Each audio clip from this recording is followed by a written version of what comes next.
Hello everybody and welcome back to another episode of Let's Play Ocarina of Time 3-Heart Challenge. So in the last episode we made our way across the Hyrule Field into the castle town, snuck into the castle and met with Princess Zelda, who set us on our path. So now here we are. We were told by Impa to go ahead and head this way up to the top of Peak of Death Mountain so we can meet the Gorons. But for right now, we're first going to go grab the Sun Song. I'm not sure if we're going to need it for anything other than just convenience sake, but let's go ahead and do it regardless. Now, normally what I do with the area beneath the gravestone is run through the acid just to get to the other side, because you can actively avoid all of the redeads if you just run straight through the acid. And you only lose like about a heart total if you do it that way. However, I am not going to do that because I'm trying to, not only am I trying to keep my deaths down, I'm trying to keep the amount of damage I take down. And that requires me basically to get past them without stepping into the acid. So let's see if we can pull this off. I'm gonna try and see if if I can use this slingshot or if I can use the Deku Nuts. I'm hoping the Deku Nuts will stun them long enough for me to just run around them, but if not, this may get a little bit hairy. Whoa, what is all of this? I'm still curious why proving our relationship to the royal family caused a lightning storm.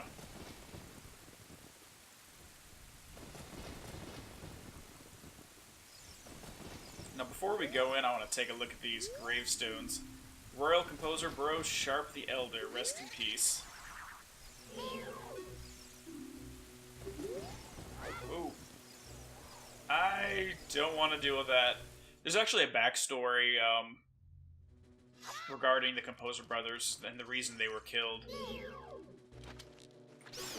Apparently, the Ganondorf, or I think it was Ganondorf, basically threatened them so they'll teach him the Sun Song, and because they refused, he had them killed. Where is the other? There it is.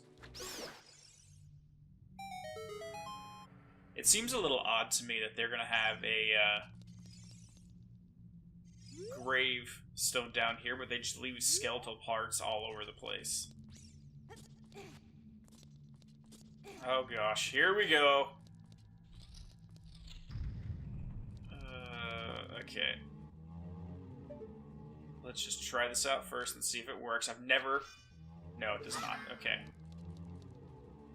I'm actually going to make a run for it. I'm going to sneak along the wall here. There we go. Perfect. We didn't have to do anything to begin with. Alright. Luckily, they take so long to turn around, it didn't matter one way or another.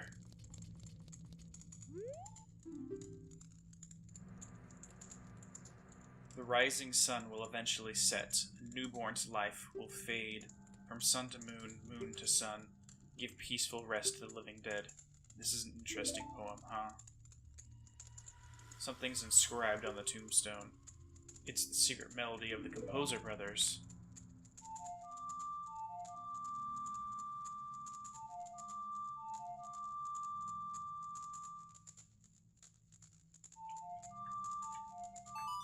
Now, I've always been curious if this is simply a gameplay mechanic or if it's actually an in-lore thing regarding if Link literally gains the power to forcibly force the spin of the planet they're on so that it switches from night to day, or if he's just speeding up his perception of time so that he gets to that point, because none of the other NPCs seem to notice days going in and out like this. So I think it's more likely to fit alongside the theme of this game, that his perception of time speeds up or he slips forward 12 hours in time.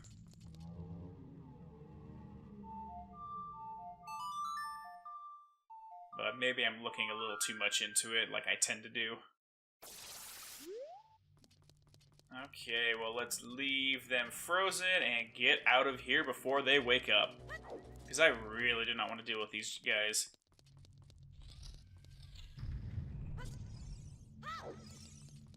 Okay. Alright, now that we got that, let's go ahead and see the guard. We're gonna head up Death Mountain. I think we can use the Deku-Nuts on the Tektites that go up the mountain path. Hopefully that'll help us out. Otherwise, I might just avoid them entirely. Which will be the safe route, but also I don't want to just run away from all the dangers. I want to confront them head on and learn. Because that's one of the things I enjoy about these challenge runs, is you get to learn the enemy AI better than you would have normally. I hear the gold Scotula, I'm not going to go back and get it. But in games when you can basically level yourself out of any situation, you don't get to experience how well the games were designed. You can basically just tank it through pure brute force and never experience how well they built it. Okay, let's go ahead and let's go. Hello there. The road is closed beyond this point. Can't you read the sign over there? No, I'm just a kid. I can't read yet. Eh? Oh, I see. You're just a kid, and you can't read. I thought I was being clever, but that's literally the dialogue. Alright, here. See? I got a letter. It's letting me go. Oh, this is surely Princess Zelda's handwriting. Well, let's see. Okay. This is Link. He is under my orders to save Hyrule. What kind of funny game has our princess come up with now? Okay, alright, you can go now. Just be careful, Mr. Hero. Yeah, I understand. I'm only 10 years old, it's fine. By the way, Mr. Hero, if you're going to climb Death Mountain, you should equip a proper shield. It is active volcano after all. If you go back to Hyrule Castle Town Market, you should check out the bazaar. They sell the shield you need there. Tell them I sent you and they should give you a special discount. If you think you're good to go already, don't worry about it.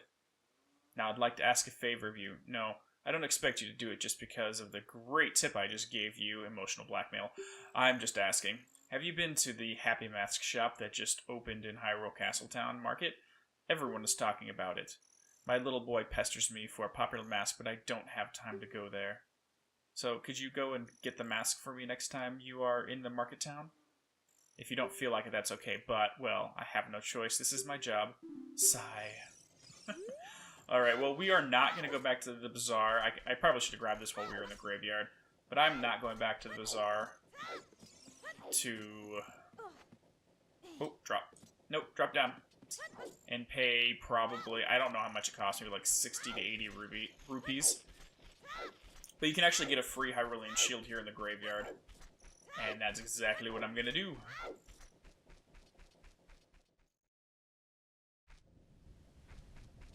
Luckily it's nighttime. If it was during the day, the kid won't let you mess around with these. I think it's the one with the flowers in front of it. I could be wrong. I usually have trouble finding it. Ow. There we go, perfect. The Hylian shield. Alright. Now, why they buried it down here, I am actually curious whose grave this was. Can I read it? This must have been the grave of someone of some importance. Otherwise, they wouldn't have buried the Hyrulean shield with him. I wonder if that was like the grave of a former Link. That'd be kind of interesting.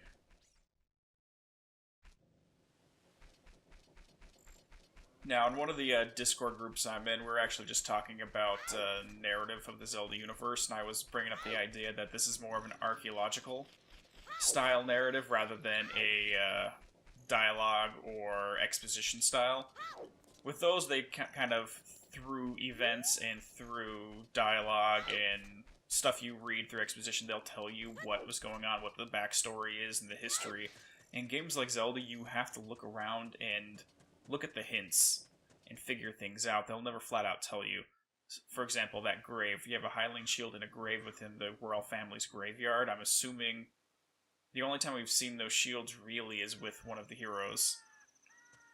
So, I don't know.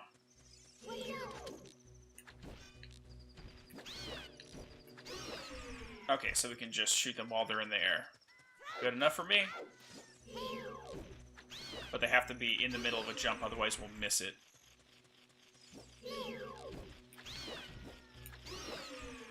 Alright. Not sure if we can pick up new Deku Seeds. Oh, crap. We kind of need the new Deku Seeds. Oh my god, so I have to pause here. I was watching one of my YouTubers play this game, and he's playing it blind right now. First time ever. And he found that heart piece up there, and didn't realize that the soft patches of soil that's under this boulder, you put the bean in, and when you're an adult, it travels you up. He literally found a way to get that heart piece as a child through sequence breaking on his first playthrough of the game, and I've never seen anyone do that. It was astounding. Okay, let's keep on going. Hello, Gorns. Oh god! Run away, run away, run away, run away! I am not going to accept a ticket damage because of that. Gorn is going to smack me in the face from his inconsiderate rolling habits. Oh crap. Shoot. I forgot. I actually can't do this yet. I need Siria's song. Alright guys, well I'm gonna cut to when I get back to the forest. Let's go get the tune. See you when we're back. Alright guys, here we are. We're back in the Kokiri Forest. I am a complete dunce. I apologize for that. I don't know why I ran straight to Death Mountain before coming back here. Alright, so it's time to head through the Lost Woods. Now, this may pain me, but I'm going to completely skip getting the Deku Seed upgrade right here. Or, yeah, the Deku Seed. And the 2 heart pieces. But... oh no, not you. What are you doing here, Rayaru? Good to see you again. Listen to this. Hoot hoot. After going through the Lost Woods, you will come upon the Sacred Forest Meadow. This is a sacred place where few people have ever walked. Shh. What's that? I can hear a mysterious tune. You should listen for that tune, too. Hoo-hoo. No, I really don't want to listen to you again. I know how to get there. Just follow your ears and listen to the sounds coming from the forest. Hoot hoot. I don't like you, Owl.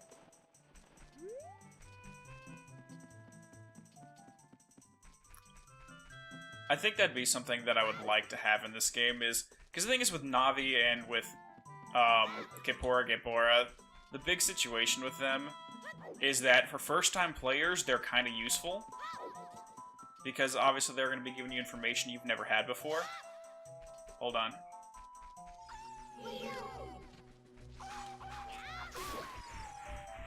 That guy's gone. Alright. But for players that have already played it, they get kind of annoying because they're telling you information you already know. I wish there's a way to shut off tips. Like some games allow you to turn tips off. But in this game, it would be turning the owl off. So you basically just walk up and says, oh, you don't need to listen to me. Which side is he on? I think he's on this side.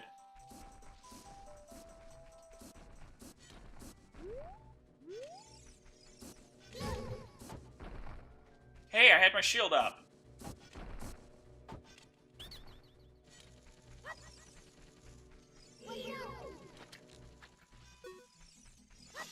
Get back here.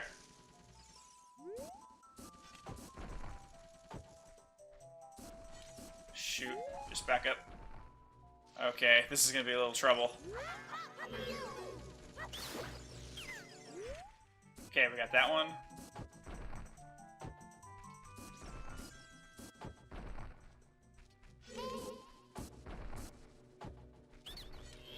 There we go. Come back. I was not hoping to take damage there, but whatever. That was weird, though. I did have my shield pulled up because I knew that those seeds were coming at me. Okay, now we're gonna go through here. I think it's on the right-hand side. Yeah.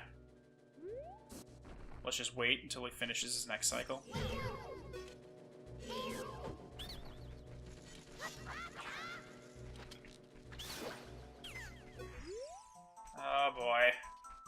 This is not going well so far.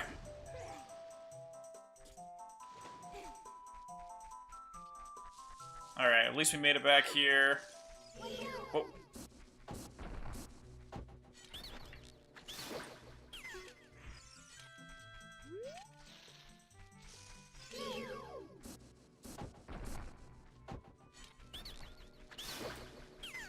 Alright, there we go.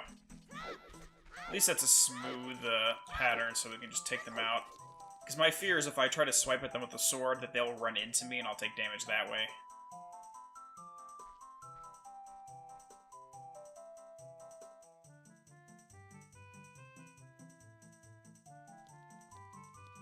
Hello, Saria. How are you doing in here all by your lonesome?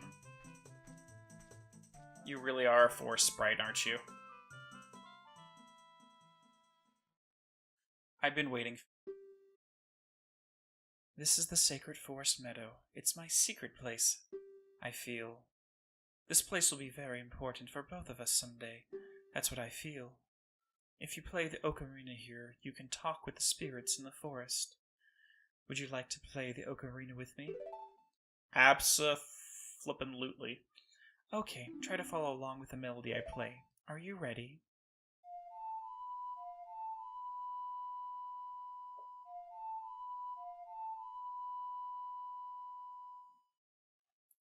Next to the Song of Storms, this is probably one of the most recognizable tunes that you learn in this game.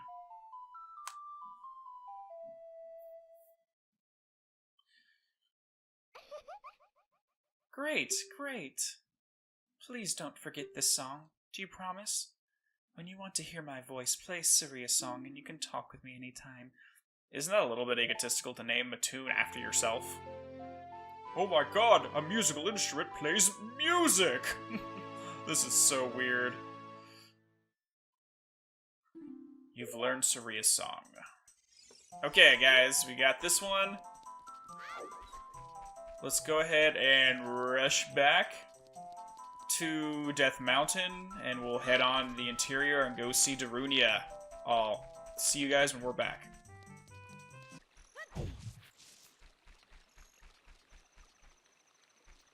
Yay, hearts! So I skipped over it when I was running back to the Kokiri Forest, but one of the Gorons that was coming down... Oh shoot, this guy right here, when he stops at the bottom, he's like, I wish I could do this with a bomb flower. Because if I do that with a bomb flower, I can like be rolling and go boom, and then I'd be like a real man. I'm like, oh, Elfman. Oh, Elfman. I'm actually almost done catching up on Fairy Tail right now. I'm currently in the Tartarus arc, and that's when everything just gets way too real for me. But I do want to check out the new movie. Which on the new anime website I found, it lets me watch it without any issues. No. Okay, let's do one of these at a time, and here we go.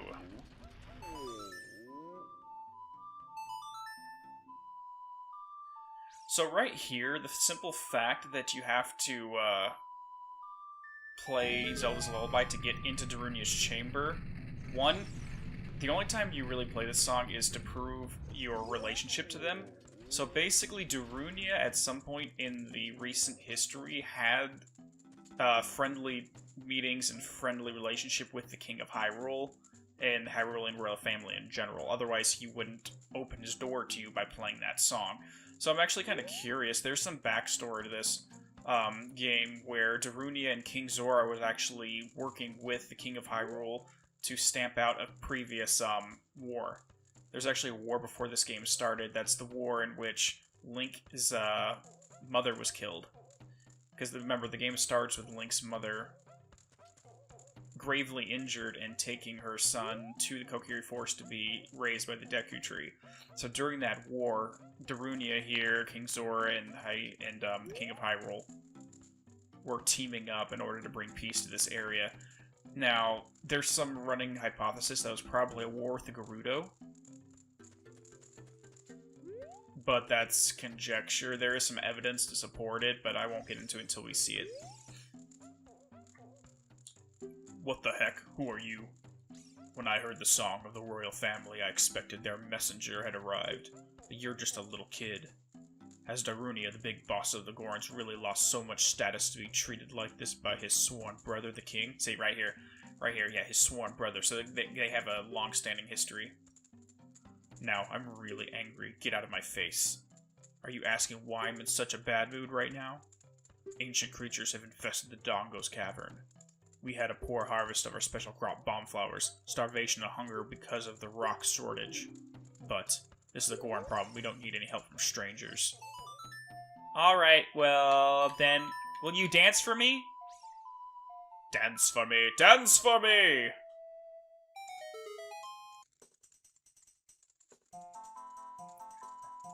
Yeah, yeah! Dance, dance, dance, dance, dance, dance. Haha! I just like his little grin on his face. I don't know why. Oh. Oh, oh. Come on.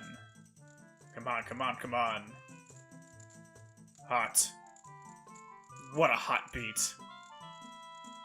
Whoa. Yeah! Yahoo! Hey, what a nice tune.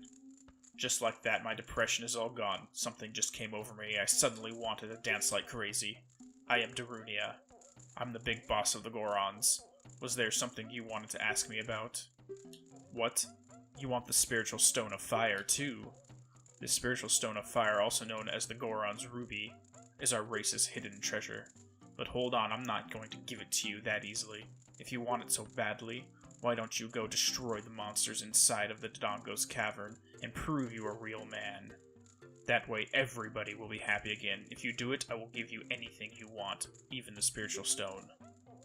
I have something for you. I'm not really giving you this in return for anything, but take it anyway. If you wear this, even a little fellow like you can pick up a bomb flower using A. Yay, we got the Goron's bracelet, so now we can use the bomb flowers, which, after the Dodongo's cavern, becomes entirely pointless, but it at least allows us access to it. Alright guys, well we're going to end this off here, and in the next episode we're going to continue onwards to go into the Dodongo's cavern, and we'll go from there. So I'll see you guys in the next episode. Take it easy. Bye.